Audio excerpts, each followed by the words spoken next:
ಆತ್ಮೀಯ ಬಂಧುಗಳೇ, ಶ್ರೀಮದ್ ಭಗವದ್ಗೀತೆ ತತ್ವ ವಿವೇಚನೆ ಟೀಕಾ ಅಧ್ಯಾಯ 4 ಜ್ಞಾನ ಕರ್ಮ ಸನ್ಯಾಸ ಯೋಗ. ಇದರಿಂದ ಇವತ್ತು ಮೊದಲನೇ ಶ್ಲೋಕವನ್ನು ತಿಳ್ಕೊಳ್ಳೋಣ. ಶ್ಲೋಕ 1. ಶ್ರೀ ಭಗವಾನ್ ಉವಾಚ ಇಮಂ ವಿವಸ್ವತೆ ಯೋಗಂ ಪ್ರೋಕ್ತವಾನಹಮವ್ಯಯಂ ವಿವಸ್ವಾನ್ ಮನವೇ ಪ್ರಾಹ ಮನುರಿಕ್ಷ್ವಾಕವೇ ಬ್ರವೀತ್. ಅನುವಾದ: ಶ್ರೀ ಭಗವಂತನು ಹೇಳಿದನು, ನಾನು ಈ ಅವಿನಾಶಿಯಾದ ಯೋಗವನ್ನು ಸೂರ್ಯನಿಗೆ ಹೇಳಿದ್ದೆ. ಸೂರ್ಯನು ತನ್ನ ಪುತ್ರನಾದ ವೈವಸ್ವತ ಮನುವಿಗೆ ಹೇಳಿದನು ಮತ್ತು ಮನುವು ತನ್ನ ಪುತ್ರನಾದ ರಾಜ ಇಕ್ಷ್ವಾಕುಗೆ ಹೇಳಿದನು. ಇದು ಶ್ಲೋಕ ಮತ್ತು ಅದರ ಅನುವಾದ. ಈಗ ಇದನ್ನು ಅರ್ಥ ಮಾಡ್ಕೊಳ್ಳೋದಕ್ಕೆ ಪ್ರಯತ್ನ ಮಾಡೋಣ. ಇಲ್ಲಿ ಭಗವಂತ ಹೇಳ್ತಾ ಇದ್ದಾನೆ, ನಾನು ಈ ಒಂದು ಅವಿನಾಶಿಯಾದ ಅಂದರೆ ಯಾವತ್ತೂ ನಾಶವಾಗದೇ ಇರುವಂತಹ ಈ ಯೋಗವನ್ನು ಅಂದರೆ ಈ ವಿಚಾರವನ್ನು ಸೂರ್ಯನಿಗೆ ಹೇಳಿದ್ದೆ. ಸೂರ್ಯ ತನ್ನ ಮಗನಾದಂತಹ ವೈವಸ್ವತ ಮನುವಿಗೆ ಹೇಳಿದ್ದ. ಮತ್ತು ಮನು ಏನು ಮಾಡ್ದ? ಅವನ ಮಗನಾದಂತಹ ರಾಜ ಇಕ್ಷ್ವಾಕು ಇದ್ದಾನಲ್ಲ, ಅವನಿಗೆ ಹೇಳಿದ್ದ ಅಂತಂದ್ಬಿಟ್ಟು ಇಲ್ಲಿ ಹೇಳ್ತಾ ಇದ್ದಾನೆ. ಇದು ಈ ಶ್ಲೋಕದ ಅನುವಾದ.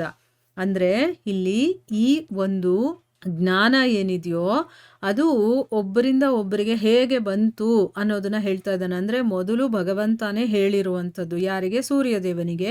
ಸೂರ್ಯ ತನ್ನ ಮಗನಿಗೆ ಹೇಳ್ದ, ಅವನು ವೈವಸ್ವತ ಮನು ಅಂತ ಅಂದ್ಬಿಟ್ಟು. ಆ ಮನು ಏನು ಮಾಡ್ದ? ಅವನ ಮಗನಿಗೆ. ಅವನ ಹೆಸರೇನು? ರಾಜ ಇಕ್ಷ್ವಾಕು ಅಂತಂದ್ಬಿಟ್ಟು. ಈ ರೀತಿ ಈ ಒಂದು ಜ್ಞಾನ ಒಬ್ಬರಿಂದ ಒಬ್ಬರಿಗೆ ಬಂದಿದೆ ಅಂತಂದ್ಬಿಟ್ಟು ಹೇಳ್ತಾ ಇದ್ದಾನೆ.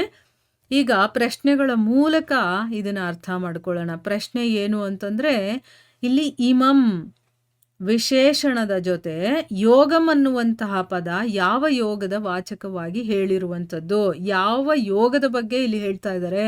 ಬೇಕಾದಷ್ಟು ಯೋಗಗಳಿದೆಯಲ್ವಾ? ಕರ್ಮಯೋಗ, ಜ್ಞಾನಯೋಗ, ಬುದ್ಧಿಯೋಗ, ಆಮೇಲೆ ಭಕ್ತಿ ಯೋಗ, ಈ ರೀತಿ ಇದೆಯಲ್ಲ. ಇಲ್ಲಿ ಯಾವ ಯೋಗದ ಬಗ್ಗೆ ಹೇಳ್ತಾ ಇರೋದು? ಕರ್ಮಯೋಗದ ಬಗ್ಗೆನೋ ಅಥವಾ ಸಾಂಖ್ಯಯೋಗದ ಬಗ್ಗೆ ಹೇಳ್ತಾ ಇದ್ದಾರಾ ಅಂತಂದ್ಬಿಟ್ಟು ಇಲ್ಲಿ ಪ್ರಶ್ನೆ. ನಮಗೂ ಅನ್ಸುತ್ತಲ್ವ, ಇಲ್ಲಿ ಅವಿನಾಶಿಯಾದ ಯೋಗವನ್ನು ನಾನು ಸೂರ್ಯನಿಗೆ ಹೇಳಿದ್ದ ಅಂತ ಹೇಳ್ತಾನೆ ಪರಮಾತ್ಮ. ಆದರೆ ಇಲ್ಲಿ ಯಾವ ಯೋಗದ ಬಗ್ಗೆ ಹೇಳ್ತಾ ಇರೋದು ಅನ್ನೋದು ಒಂದು ಪ್ರಶ್ನೆ ಬರುತ್ತೆ.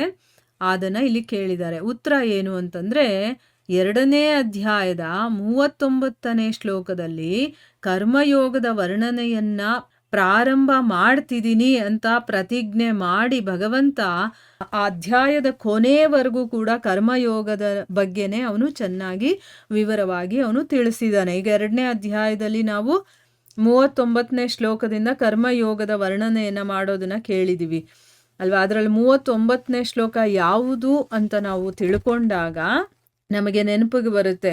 ಯಾವ ಶ್ಲೋಕ ಅಂತಂದರೆ, ಏಷಾ ತೇಭಿಹಿತ ಸಾಂಖ್ಯೆ ಅಂತ ಇದೆಯಾ ನೋಡಿ, ಆ ಶ್ಲೋಕ 2ನೇ ಅಧ್ಯಾಯದ 39ನೇ ಶ್ಲೋಕ.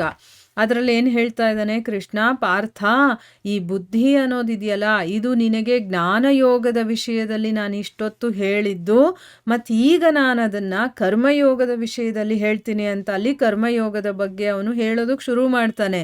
ಇಂತಹ ಸಮಬುದ್ಧಿಯಿಂದ ಯುಕ್ತನಾಗಿ ನೀನು ಕರ್ಮ ಬಂಧನವನ್ನು ಸಂಪೂರ್ಣವಾಗಿ ಕಳ್ಕೊಳ್ತೀಯ. ಅಂದರೆ ಏನು? ಕರ್ಮ ಬಂಧನದಿಂದ ನಿನಗೆ ಬಿಡುಗಡೆ ಅನ್ನೋದು ಸಿಗುತ್ತೆ ಯಾವಾಗ ಸಮಬುದ್ಧಿಯಲ್ಲಿ ನೀನಿದ್ದು ಕೆಲಸಗಳನ್ನು ಮಾಡಿದಾಗ ಅಂತಂದ್ಬಿಟ್ಟು ಆ ಶ್ಲೋಕದಲ್ಲಿ ಹೇಳಿದಾನಲ್ಲ.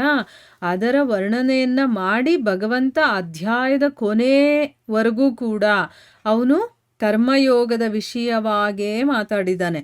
ಅದಾದ ಮೇಲೆ 3ನೇ ಅಧ್ಯಾಯದಲ್ಲಿ ಅರ್ಜುನ ಪ್ರಶ್ನೆ ಮಾಡ್ತಾನಲ್ಲ, ಆ ಪ್ರಶ್ನೆಗೆ ಉತ್ತರವನ್ನು ಕೊಡ್ತಾ ಕರ್ಮ ಮಾಡುವಂಥ ಅವಶ್ಯಕತೆ ಏನಿದೆ ಮತ್ತು ಅದಕ್ಕಿರುವಂಥ ಯುಕ್ತಿಗಳನ್ನು ಕೂಡ ಅವನು ಹೇಳ್ಕೊಡ್ತಾನೆ. ಯಾವುದರಲ್ಲಿ? 3ನೇ ಅಧ್ಯಾಯದಲ್ಲೆಲ್ಲ ಅದನ್ನೇ ಹೇಳ್ತಾನೆ. ಆಮೇಲೆ 30ನೇ ಶ್ಲೋಕದಲ್ಲಿ ಅಂದರೆ 3ನೇ ಅಧ್ಯಾಯದ 30ನೇ ಶ್ಲೋಕದಲ್ಲಿ ಏನು ಹೇಳ್ತಾನೆ? ಅರ್ಜುನನಿಗೆ ಭಕ್ತಿ ಸಹಿತ ಕರ್ಮಯೋಗವನ್ನು ಮಾಡಬೇಕು ನೀನು, ಆ ರೀತಿ ನೀನು ಭಕ್ತಿಯನ್ನು ಇಟ್ಕೊಂಡು ನಿನ್ನ ಕರ್ಮವನ್ನು ಮಾಡು ಅಂತ ಯುದ್ಧ ಮಾಡೋದಕ್ಕೆ ಅವನು ಆಜ್ಞೆಯನ್ನು ಕೊಡ್ತಾನೆ. ಆ 30ನೇ ಶ್ಲೋಕ ಯಾವುದು ಅಂತಂದರೆ, ಮಯಿ ಸರ್ವಾಣಿ ಕರ್ಮಾಣಿ ಸನ್ಯಸ್ಯಾಧ್ಯಾತ್ಮ ಚೇತಸ ಅಂತ ಬರುತ್ತಲ್ಲ, ಆ ಶ್ಲೋಕ. ಅದರಲ್ಲಿ ಏನು ಹೇಳಿದ್ದಾನೆ?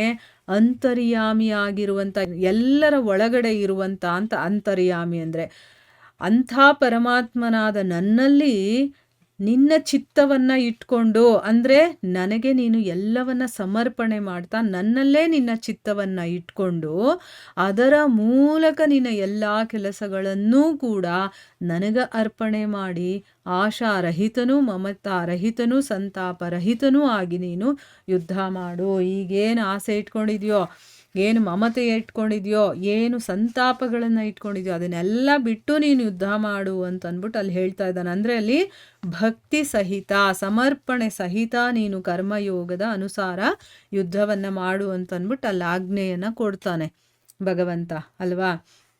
ಮತ್ತೆ ಈ ಕರ್ಮಯೋಗದಲ್ಲಿ ಮನಸ್ಸನ್ನು ವಶ ಮಾಡಿಕೊಳ್ಳೋದು ತುಂಬಾ ಅವಶ್ಯಕ ಅಂತ ಹೇಳಿ ಅಧ್ಯಾಯದ ಕೊನೆಯಲ್ಲೂ ಕೂಡ ಅವನು ಬುದ್ಧಿಯ ಮೂಲಕ ಮನಸ್ಸನ್ನು ವಶಪಡಿಸ್ಕೊಂಡು ಆ ಕಾಮರೂಪಿಯಾದಂತಹ ಶತ್ರುವನ್ನು ನೀನು ಕೊಲ್ಲು ಅಂತ ಹೇಳಿದಾನೆ.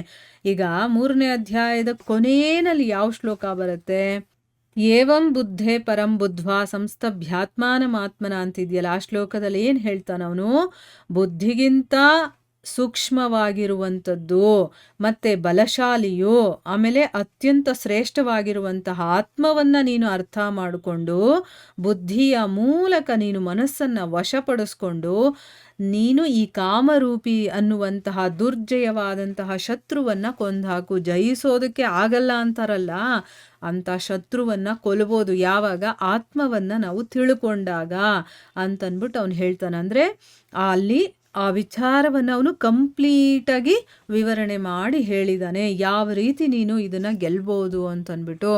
ಸೊ ಇಲ್ಲಿ ಕರ್ಮ ತುಂಬ ಇಂಪಾರ್ಟೆಂಟು, ಆದರೆ ನಾವು ಆತ್ಮವನ್ನು ತಿಳ್ಕೊಂಡಾಗಲೇ ನಮಗೆ ಅದರದ್ದು ಒಂದು ಇಂಪಾರ್ಟೆನ್ಸ್ ಏನು ಅನ್ನೋದು ಗೊತ್ತಾಗೋದು. ಸೊ ಅದನ್ನು ತಿಳ್ಕೊಂಡೆ ಅಂತಂದರೆ ಈ ಶತ್ರುವನ್ನು ನೀನು ಕೊಂದು ಹಾಕಬಹುದು. ಅದಕ್ಕೋಸ್ಕರ ನೀನು ನಿನ್ನ ಬಗ್ಗೆ, ಅಂದರೆ ನಿನ್ನ ಆತ್ಮದ ಬಗ್ಗೆ ತಿಳ್ಕೊಂಡು ಬುದ್ಧಿ ಮನಸ್ಸನ್ನು ವಶಪಡಿಸ್ಕೊಂಡು ಈ ಒಂದು ಕಾಮವನ್ನು ನೀನು ಗೆಲ್ಲು ಅಥವಾ ಕೊಲ್ಲು ಅಂತಂದ್ಬಿಟ್ಟು ಇಲ್ಲಿ ಭಗವಂತ ಹೇಳ್ತಾ ಇದ್ದಾನೆ. ಇದರ ಮುಂದುವರೆದ ಭಾಗ ಇನ್ನೂ ಇದೆ, ಅದನ್ನು ನಾವು ಮುಂದಿನ ಭಾಗದಲ್ಲಿ ತಿಳ್ಕೊಳ್ಳೋಣ. ಹರೇ ಕೃಷ್ಣ.